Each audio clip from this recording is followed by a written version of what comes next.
January 10th, 2150. The Great House of Takh has been given the planet of Gorath to govern for the Empire. In exchange, they have pledged their loyalty and support. The Great House of Takh is also now expected to maintain a fleet to help the Empire should it be needed. January 13th, 2150. Captain Jamie Plays has taken command of the first Vicha class vessel, named the IKS Negvar. This vessel's mission is to discover new worlds that can be conquered by the Empire for resources. The Vicha class was designed in the late 2140s by the Klingon Empire to be an exploratory vessel. At a length of 100 meters and a width of 80 meters, it has a crew complement of 15 spread across 3 decks. The vessel is outfitted with a Type 3 warp drive, capable of sustaining a warp factor of 3.2 for extended periods of time. The vessel is equipped with a Type 4 titanium hull and Type 3 deflector shields. It is also armed with 1 forward tetraionic disruptor and 1 light photonic torpedo launcher. The class utilizes an optical sensor array, multi-purpose laboratories, and microfusion thrusters.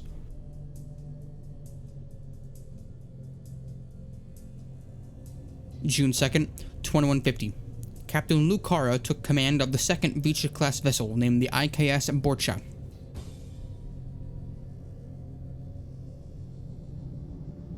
August 5th, 2150. The Klingon Empire has relied on minor noble and great houses to protect it from any threat, internal or external. The High Council has seen the need to form a unified military, alongside the individual houses' fleets. This unified military has been named the Klingon Defense Force, or KDF. One of the most renowned Klingon warriors has been called upon to lead the KDF. They have been promoted to the rank of Fleet Admiral. Fleet Admiral Ratbeard has taken command of a puny 4 Boreal-class birds of prey that were requisitioned for him. The Fleet Admiral named this fleet the Grand Honor Vanguard. To fit the name, he relieved the crews of all vessels and handpicked the best warriors in the Empire to serve under him. August 4th, 2151. The Klingon Bureau of Science has developed stealth thrusters. To achieve this, the high-temperature plasma that is generated is cooled before being highly pressurized and expelled. The expansion of the plasma as it leaves the vessel provides thrust and allows the plasma to cool even further, making it extremely difficult to track any vessel that is equipped with these engines. This does come at the cost of the vessel's sublight speed, however.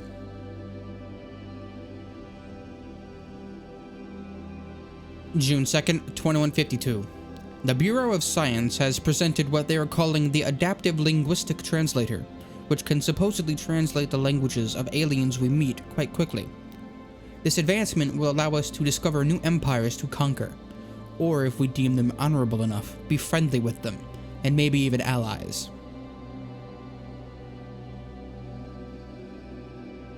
July 13th, 2152.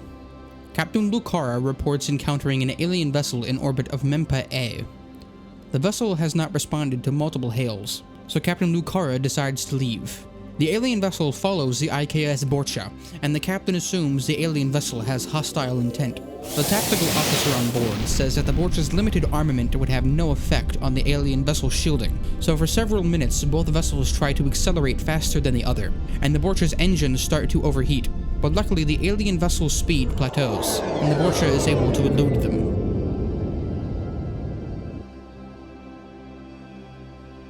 January 4th, 2153. Captain Divok has taken command of the IKS Korvac, which is another Vicha-class vessel.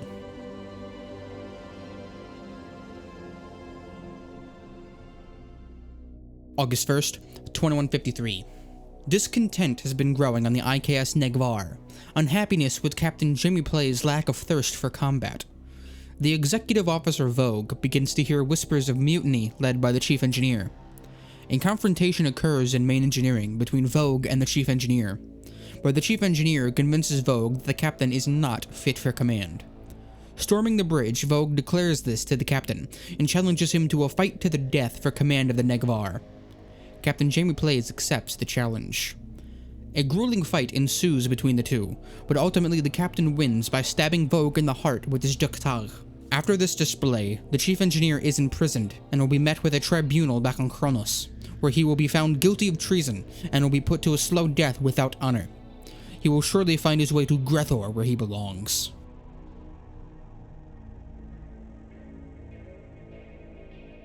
December 23rd, 2153. The IKS Borcha discovered what appears to be an abandoned alien vessel, so Captain Lucara decides to take a look on board the vessel. After arriving, Lucara and a small team discover that the crew of the vessel have fallen victim to a toxin that seems to be harmless to Klingons. Lucara successfully hacked into the central computer and determined that the toxin was picked up while attacking a nearby alien outpost. While heading back to the shuttle, the team was ambushed by one of the vessel's crew that apparently was unaffected by the toxin. The alien fatally shoots two of the other members of the away team and severely injures Captain Lucara, then holds her hostage. The alien contacts the Borcha with a list of demands, including repairs to the alien's vessel and a substantial amount of resources. If the demands are not met, the captain will be killed. Just before the transmission cuts off, the captain is heard yelling torpedoes. The first officer Valkyris orders photonic torpedoes be fired at the vessel. Captain Lucara, giving her life to kill the Empire's enemies, has paved her way to Stovokor. Valkyris has been made the new captain of the IKS Borcha.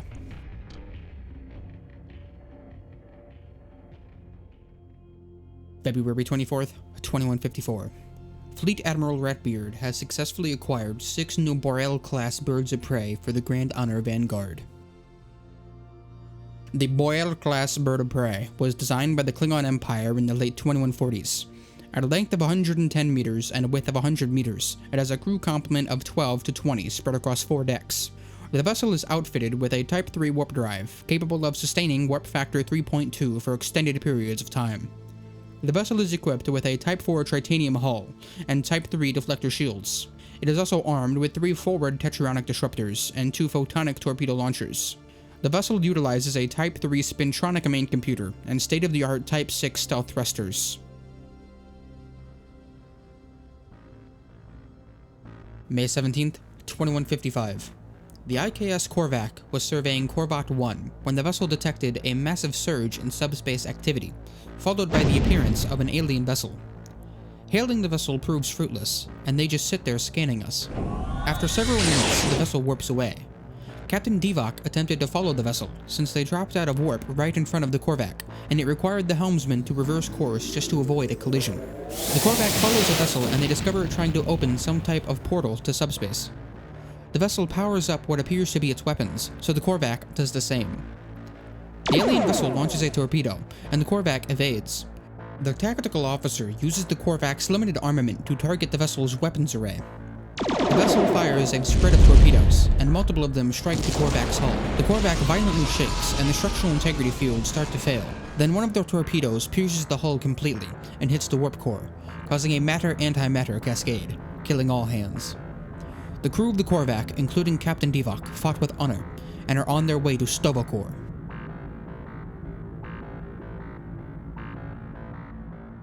January 26th, 2156. Tensions between the Great House of Tach and the Great House of Tia have escalated following the accusation that the House of Tach threatened rent increases for a number of shipyard workers that are building ships for the House of Tia. The insinuation and underhandedness has infuriated Epitai Tach and the entirety of his house, causing a formal feud to be declared. Many believe hostilities between the houses to be inevitable.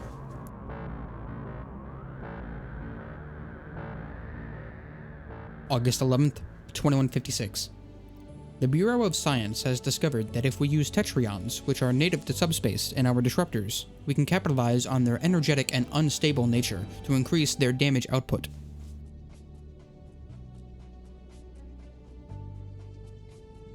January 1st, 2158.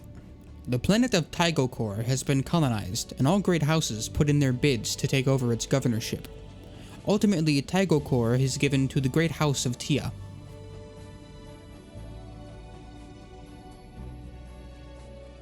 February 18th, 2158. Epitai Tia was the target of an ambush. Tia was able to kill her ambushers, but was severely injured. Epitai Tia is furious and accuses Epitai Tach of trying to assassinate her, which, if proven true, would bring great dishonor to the Great House of Tach.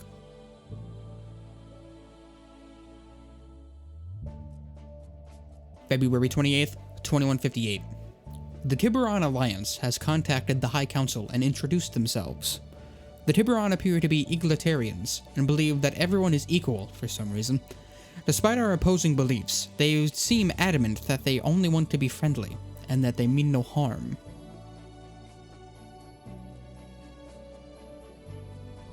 March 21st, 2158. Fleet Admiral Ratbeard has formed a new part of the Klingon Defense Force, called the KDI, or Klingon Defense Intelligence. The KDI has started training Klingon warriors in the art of intelligence gathering. The KDI has been forbidden from performing dishonorable acts, including assassination. A spy has already been sent to infiltrate the Tiburon Alliance.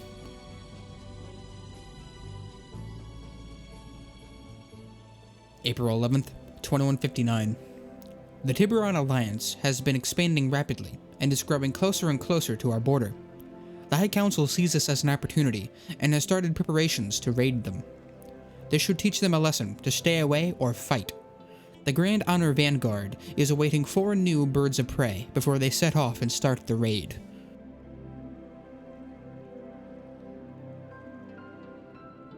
February 14th, 2160. The Klingon Bureau of Science has presented designs for the Samra-class Raptor. The Samra-class Raptor was designed by the Klingon Empire in the late 2150s. At a length of 125 meters and a width of 75 meters, it has a crew complement of 20 spread across 4 decks. The vessel is outfitted with a Type 3 warp drive, capable of sustaining a warp factor of 4.2 for extended periods of time. The class is equipped with a Type 3 titanium hull and Type 3 deflector shields. It is also armed with 2 forward-facing tetraionic disruptors, 2 tetraionic disruptor turrets, and 2 photonic torpedo launchers. The vessel utilizes a Type 3 spintronic main computer, a brand new tractor beam emitter, and Type 5 stealth thrusters.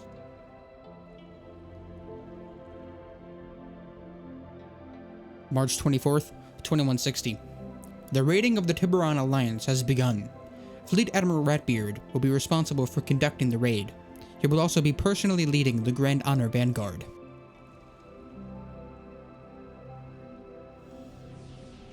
May 30, 2160. The Tiburon outpost in the D system was in our way, so we knocked it down. This puny outpost was no match for our fleet. They barely even scratched our shields. Next, we will engage and defeat their so-called fleets. We shall hit them hard, and we shall hit them fast.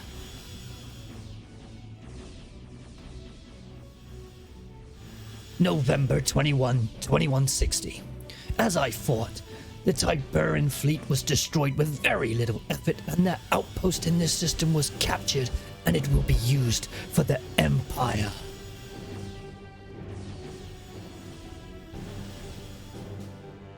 February 13th, 2161. The Great House of Tach has sent a fleet of 12 birds of prey to participate in the raiding of the Tiburon. The Great House of Tia has sent a measly fleet of only 3 birds of prey to participate.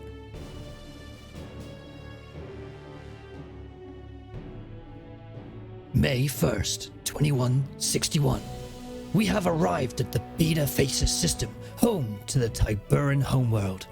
We will engage their starbase, and it will be the first real test and will bring honor to us all. To survive, we must expand. The Tiburon president broadcasted on all our frequencies, announcing that they will surrender if we stop the raiding. They are willing to give control of the Tinker and the D systems to the Empire as payment. Unfortunately, the High Council has accepted this deal, so honor will have to be achieved another day.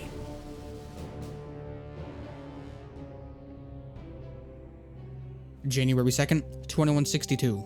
The newly founded colony of Galon has been given to the Great House of Moog to govern.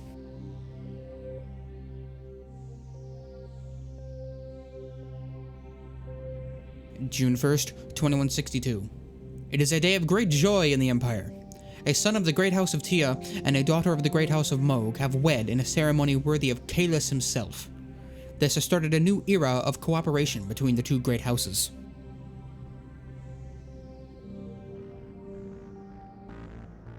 June 14th, 2162.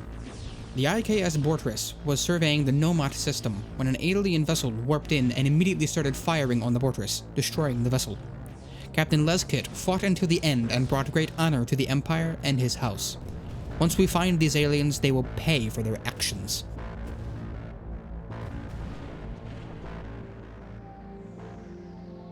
November 15th, 2162. Fleet Admiral Ratbeard has managed to acquire 2 of the new Samra-class Raptors for the Grand Honor Vanguard, and he made the first one his flagship.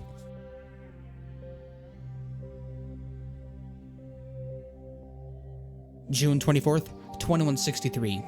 We have discovered the aliens that destroyed the Fortress. They call themselves the Sulaban Cabal. They are expanding towards us rapidly, so we shall expand closer to them while we prepare to enact our revenge.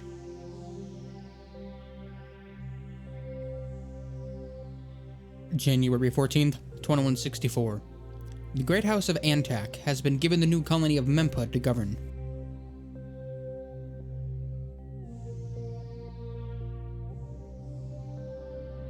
February 11th, 2164. The Great House of Moog has been accused of orchestrating attacks on the shipyards of the Great House of Antak. The House of Moog has denied these claims, so the House of Antak has declared a formal feud between the two houses.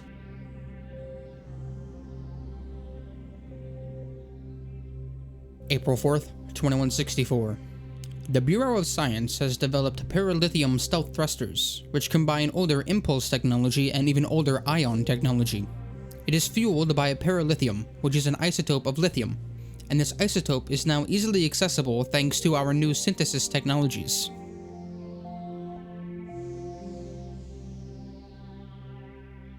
June 18th, 2165. The IKS Borcha was investigating strange gravimetric readings when a massive gravity well appeared out of nowhere, and the vessel was unable to escape, so they sent a distress call before being consumed. The distress call states that they detected 3 uninhabitable planets on the other side of the gravity well. The Borcha has roughly enough rations to last about a year. The IKS Borcha has been sent to attempt a rescue of the Borcha and her crew.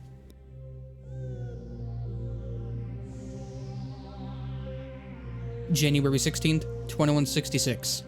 The Chancellor of the Klingon Empire has become obsessed with the idea of finding the Sword of Kalis. Chancellor Duras has given the task of tracking down the sword to his friend named Litor.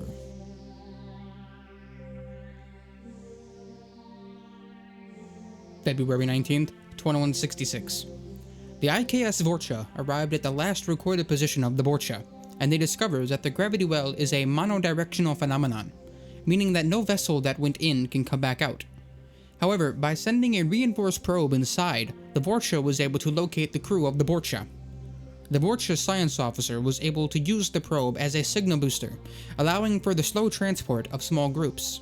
The survivors appear to have only sustained minor injuries.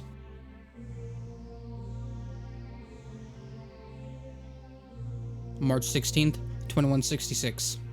The Chancellor has given Litor access to the ancient Herc artifacts in hopes that it would assist in finding the Sword of Kalis. An ancient Herc datapad proved useful as it contains logistics documentation for the Herc's invasion of Kronos. Following their supply lines back may lead us to the sword. Most of the data on the pad was corrupted or encrypted beyond our technology to unlock.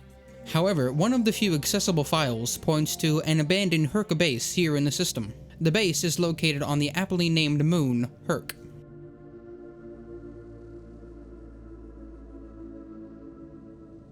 May 25th, 2166. The Great House of Toch has undertaken a grand act of bravery. The Great House of Moog's flagship suffered a critical warp core breach whilst on patrol, and Epatai Toch himself risked his and his crew's lives to evacuate the vessel. This act will hopefully lead to better relations between the two great houses.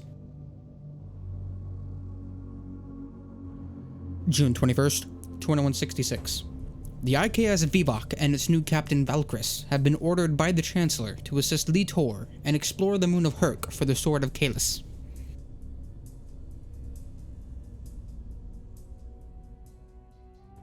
August 30th, 2167.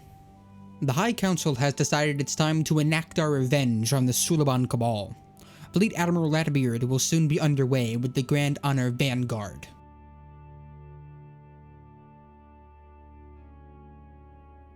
November 24th, 2167. all four great houses have sent fleets to participate in the seeking revenge on the Sulaban, but the Great House of Toch has sent a fleet twice the size of any other house's fleet.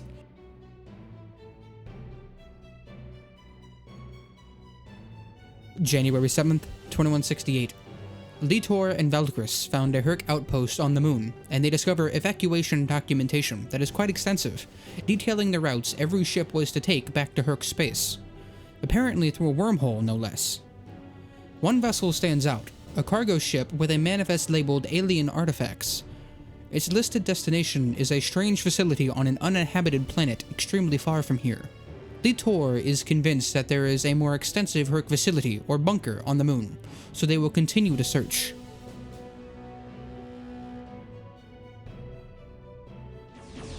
April 3rd, 2168.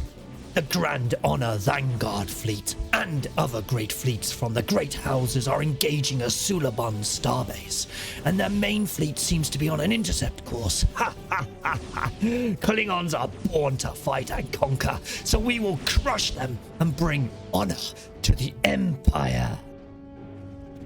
Ha ha ha ha ha! The Sulaban dogs! They barely left a scratch on our shields, and they have fled the battle like honorless pigs. Many warriors have brought honor to their houses, and they sing and celebrate it with huge kegs of blood wine. We will push on to the Sulaban capital, which is apparently a huge starbase in a system called Exile.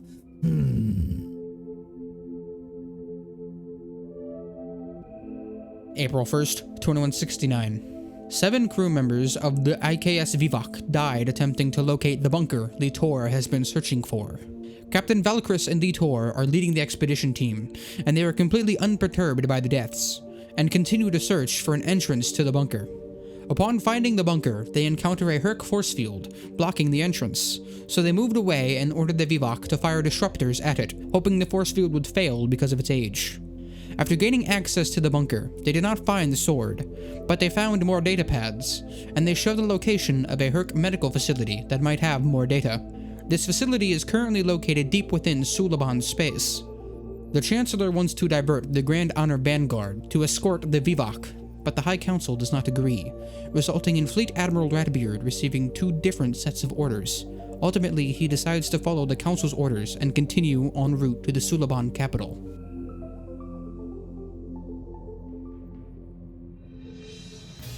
December 30th, 2169. The Klingon High Council and Chancellor Duras have become quite hostile as they are both trying to outmaneuver each other politically. This has culminated in Kidra, a member of the High Council, formally challenging Duras to a duel to the death since he has become weak and is unfit to be Chancellor. Duras accepts the challenge.